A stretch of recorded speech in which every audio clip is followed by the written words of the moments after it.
Hi, this is Tim of the 1916 Company. Welcome and thanks for logging on. If you love this watch, email me, Team Mosso at the1916company.com for purchase pricing and availability questions concerning this watch. Here's something to catch your attention. 1990s, Girard-Perregaux designed, Tritium dial, Girard-Perregaux powered Cartier Pasha.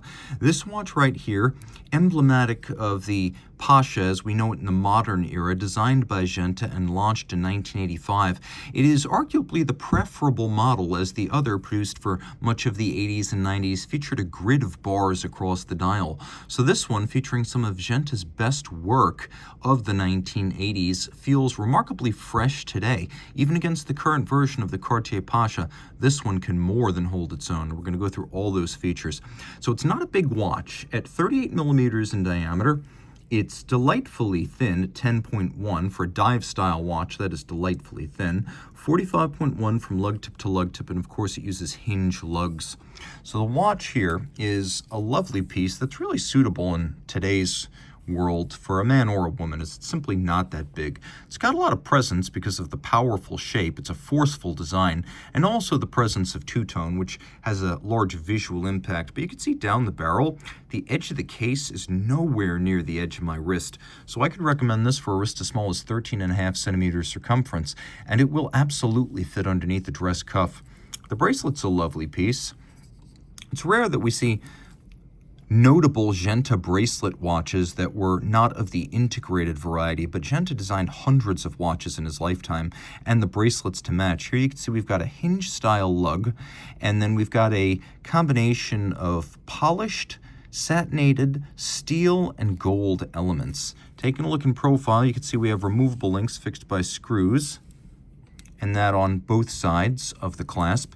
It's a simple double deployant friction fit clasp, like so. And then we roll around the case, and the hinge lugs are a distinctive feature of these models. I prefer them on bracelets. It makes them more practical as highly water-resistant watches and as sports watches, and that's exactly what we've got right here. Taking a look at the case, it's relatively simple. The mid-case is thin, satinated. The case back is stepped in, so it sits low on the wrist. We have a lovely micro-knurling on the edge of the bezel, which is incredibly fine. 120 click action. And it really is quite refined. It's along the lines of the Calibre de Cartier diver from Cartier's later years, also something like a Grand Seiko dive watch or Rolex. A really impressive bezel action. Taking a look at the bezel itself, blue lacquer infill, so it's quite intact, and it's retained its original 1990s tritium dial. We also have the most distinctive feature of the Pasha, as designed by Genta, which is the Canteen crown with hinge and cabochon. So you screw this off, and then underneath you have the actual crown. So the idea here is that the watch is inspired by the kind of sports watch Cartier might have designed, perhaps for the Pasha of Marrakesh, had such a watch been provided. Now, such a watch may have existed, and certainly the myth persists through generations, but this watch is in fact a 1980s design by Genta, not something hauled out of the 1930s and designed for use on the coast or in the desert in Marrakesh. Taking a quick look at the dial now, we have a distinctly Cartier typeface used. You can see those numerals, somewhat at odds with the name Cartier, but then again, the Cartier logo is sort of a fixed point. You don't change that just because. But we also have the same numerals used on the bezel and the dial, which is nice design parallelism. Rosette guilloche. It's actually a stamped guilloche, but it's attractive all the same.